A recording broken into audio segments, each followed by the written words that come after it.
లేపుకొని మళ్ళీ ఇక్కడ ఎక్కడ పక్కకి పట్టుకొని ఎలుగు పట్టుకొని పోయినా మేకలు ఉండే అని అదే బ్యాంక్ ఉన్నది. మేకలు ఎలుగు పట్టుకొని నీళ్ళు పోతే మేకలు పోయి అక్కడ పడుకున్నాం ఆ పక్కింటి కాడ. పొద్దున ఎర్లీ అవర్స్ 6 to 7 బాగా కష్టపడుతుంది.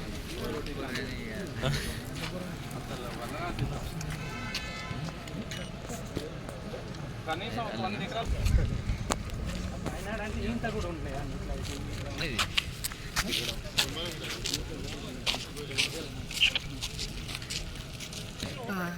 గాలి వన్ సైడ్ కాకుండా తిరిగిందట. పోటీ చేసుకోవడానికి ఈజీ ఉంటుంది.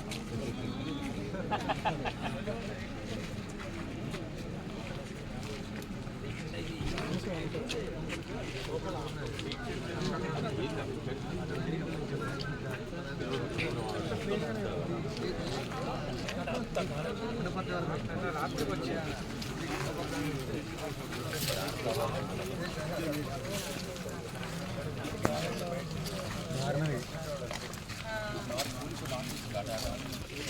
అబ్బాయి సార్ చెప్తాను సార్.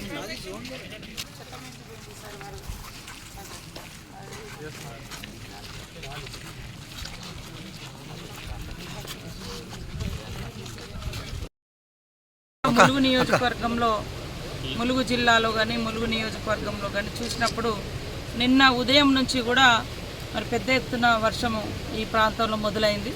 రాత్రి తాడ్వాయి మండలంలో మనం ఉన్నటువంటి బ్రిడ్జి కానీ, ఈ జలగలంచ ఈ రూట్ కానీ, అటు మేడారం కానీ ఇవన్నీ చూసినప్పుడు దాదాపుగా 26 సెంటీమీటర్ల పైగా వర్షపాతం నమోదవడం జరిగింది. అయినప్పటికీ ఈ మొత్తం ఈ రోడ్ ఎంబటి అన్నీ కూడా చెట్లు, దాదాపుగా 200 చెట్లు రోడ్ ఎంబటి కూలిపోతే మా కలెక్టర్ గారు, ఎస్పీ గారు, వారి యొక్క స్టాఫ్ అందరు, ముఖ్యంగా పోలీస్ అధికారులు కూడా వెనువెంటనే స్పందించి ఈ రోడ్డు బ్లాక్ కాకుండా మరి ఎప్పటికప్పుడు కట్ చేసి చెట్లన్నీ కూడా డైవర్ట్ చేసి ఈ రోడ్డును రాత్రికి రాత్రి 2:30 తర్వాత దాదాపుగా రోడ్ క్లియరెన్స్ ఇవ్వడం జరిగింది. అదేవిధంగా మా గతానుభవాలను దృష్టిలో పెట్టుకొని మన గతంలో వచ్చినటువంటి 2022లో వచ్చినటువంటి గోదావరి వరదలు, 23లో వచ్చినటువంటి జంపన్న వాగు, ఇవన్నింటిని దృష్టిలో పెట్టుకొని ఈ సంవత్సరము మరి ఇటు కలెక్టర్ ఆఫీస్ నుంచి కానీ, ఇటు పోలీస్ డిపార్ట్మెంట్ ఎస్పీ గారి నుంచి మిగతా శాఖల అధికారులం అందరం కూడా మాట్లాడుకొని ఒక 2 months బ్యాకే ఈ ఫ్లడ్స్ వస్తే ఎలాంటి ప్రణాళికలతో మనం ముందుకెళ్ళాలని ప్రతి మండలానికి ఒక మరి ఈ అంటే ఫ్లడ్స్ మేనేజ్ చేసేటువంటి మానిటరింగ్ చేయడానికి ఒక ఫ్లడ్ మానిటరింగ్ కమిటీ లాగా మేము ఏర్పాటు చేసుకొని ఎంపీడీఓ గారు, ఎంఆర్ఓ, ఎస్ఐ ఇంకా మిగతా ఒకరిద్దరు అధికారులతోటి 5 members తోటి ప్రతి మండలానికి కమిటీ వేసుకున్నాము. తర్వాత గతంలో ఎక్కడెక్కడైతే మాకు వరదలు ఎఫెక్ట్ అయినాయో ఆ ప్రాంతాలన్నింటిని కూడా ఎప్పుడు వర్షం వచ్చినా ఇటు కలెక్టర్ గారు, ఎస్పీ గారు ఇద్దరు సమన్వయం చేసుకుంటూ ఆయా ప్రాంతాల్లో, వరద ప్రాంతాల్లో వెంటనే మరి ఆ ప్రజల్ని అప్రమత్తం చేయడం, గ్రామస్తులకు అవేర్నెస్ చెప్పుకుంటూ అక్కడ ఒకరు కాపలా పెట్టడం, ఇటు పోలీస్ నుంచి కానీ, ఇటు రెవెన్యూ నుంచి కానీ మనుషులను పెట్టి ఎప్పుడు ఎట్లాంటి ప్రమాదం వచ్చినా వాళ్ళను సేవ్ చేయడం కోసము ఎప్పటికప్పుడు మేము ప్రణాళిక చేసుకుంటున్నాము. రాత్రి కూడా, నిన్న కూడా మా ఇక్కడటువంటి మా యంత్రాంగం అంతా మరి ముఖ్యంగా వాగులు కూడా మనం చూస్తుంటే వాగులు మనకు ములుగు ఏరియాలో కానీ రాష్ట్రంలో కానీ పెద్ద ఎత్తున వాగులు ఉన్నాయి. మనం ఇందాక పాపం ఒక ఫ్యామిలీని చూసినాము, కారులో వెళ్తూ మరి తల్లి, కూతురు, తండ్రి ఇద్దరు హైదరాబాద్ ఎయిర్పోర్ట్కి వెళ్తున్నారంట. సింగరేణి దగ్గర వాగు దాటే క్రమంలో వాగులో కొట్టుకుపోయి చనిపోవడం జరిగింది.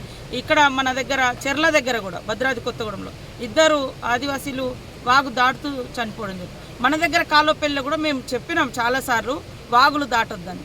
ఎడ్ల కోసం అని పోయి ఆ చిన్న బురద గుంటలో ఇరుక్కపోయి ఒక మనిషి చనిపోవడం జరిగింది, విశ్వనాథం అని.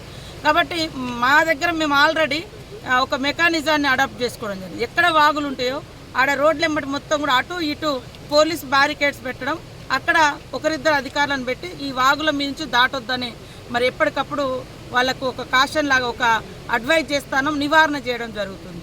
సో ఇప్పుడు కూడా ఇప్పటి వరకు ములుగు జిల్లా అంతా కూడా కొంత ప్రశాంతంగా ఉంది. దీనికి కారణం ప్రధానంగా మేము ముందు నుంచి కూడా ప్రణాళికబద్ధంగా పని చేసుకుంటూ వస్తున్నాం. ఇంకా వరుణదేవుడు మాకెప్పుడు కూడా మన రాష్ట్ర ప్రజల మీద, అదేవిధంగా మన నియోజకవర్గంలో గత అనుభవాలను దృష్టిలో పెట్టుకొని చల్లగా ఉండాలని, అందరూ బాగుండాలని కోరుకుంటా ఉన్నాం. ముఖ్యంగా ప్రజలందరికీ కూడా ఒకటే తెలియజేస్తున్నాం, ఎవరికి వాళ్ళు స్వీయ రక్షణ కూడా అవసరం. ఇవాళ తడిసిన ఇండ్లు ఉంటాయి, తడిసిన గోడలు ఉంటాయి. ఆ గోడలు ఖాళీ చేసి రావాలి. మీ ఇల్లు తడిసిందా, కూలిపోయే దశలో ఉందా మాకు ఎట్లా తెలుస్తుంది, అధికారులకు ఎట్లా తెలుస్తుంది? కాబట్టి దయచేసి కూలడానికి సిద్ధంగా ఉన్న తడిసి ముద్దై ఉన్నటువంటి ఇళ్లల్లో ఉండకండి, బయటికి రండి. అదేవిధంగా వాగుల ఉధృతి ఇప్పుడు మనం చూస్తుంటే ఈ వాగు కొద్దిగా తక్కువ అనిపిస్తుంది, కానీ ఈ వాగులు ఎక్కడి నుంచి వస్తున్నాయి? భద్రాద్రి కొత్తగూడెం అటు గుండాల కానీ ఇల్లెందు నుంచి కానీ వస్తూ ఉంటుంది. అటు జంపన్న వాగు మనం పాకాల కొత్తగూడెం నుంచి, అటు మహబూబాద్లో వర్షపాతం బాగా ఉంటే జంపన్న వాగు కూడా బాగా ఉధృతి పెరుగుతుంది. మనం దాటేటప్పుడు వాగు చిన్నగానే కనపడుతుంటుంది, కానీ ఒకటేసారి ఉధృతి వస్తే ఆ వాగులో కొట్టుకుపోయేటువంటి ప్రమాదం ఉంటుంది. కాబట్టి అక్కడ పోలీస్ అధికారులు పెట్టినటువంటి కానీ కలెక్టర్ గారు పెట్టినటువంటి మనుషులు ఎవరైతే అధికారులు ఉంటారో వాళ్ళు చెప్పినట్టుగా ఈ ప్రయాణికులు కొంచెం సూచనలు పాటించాలని కోరుతా ఉన్నాం. ఇప్పుడు కొండపర్తిలో కూడా ఒకేసారి ఒక రకమైనటువంటి గాలి వచ్చింది. గాలి వచ్చి కొన్ని ఇండ్లు లేచిపోయినాయి. తర్వాత తాడ్వాయి నుంచి మేడారం పోయే దారిలో దాదాపుగా 200 చెట్ల వరకు నేలకు ఒరగడం జరిగింది. అవన్నీ కూడా మా పోలీస్ అధికారులు, కలెక్టర్ గారు, ఎస్పీ గారు ఇద్దరు సమన్వయంతో చాలా హార్డ్ వర్క్ చేయించి అవన్నీ కూడా తొలగించడం జరిగింది. అందుకనే రాష్ట్ర ప్రజలకు కానీ, జిల్లా ప్రజలకు కానీ, ఇక్కడ మన ములుగు నియోజకవర్గ ప్రజలకు కానీ ఒకటే తెలియజేస్తున్నాం, వర్షాలు వచ్చినప్పుడు మన పద్ధతిలో మనం జాగ్రత్తలు తీసుకోవాలి. అధికారులు ఇచ్చేటువంటి సూచనలను కూడా మీరు పాటించాలని కోరుకుంటూ ఈ రోజు వరకు ములుగులో నిన్న ఒక పిడుగుబడి మరి ఒక మనిషి చనిపోవడం జరిగింది.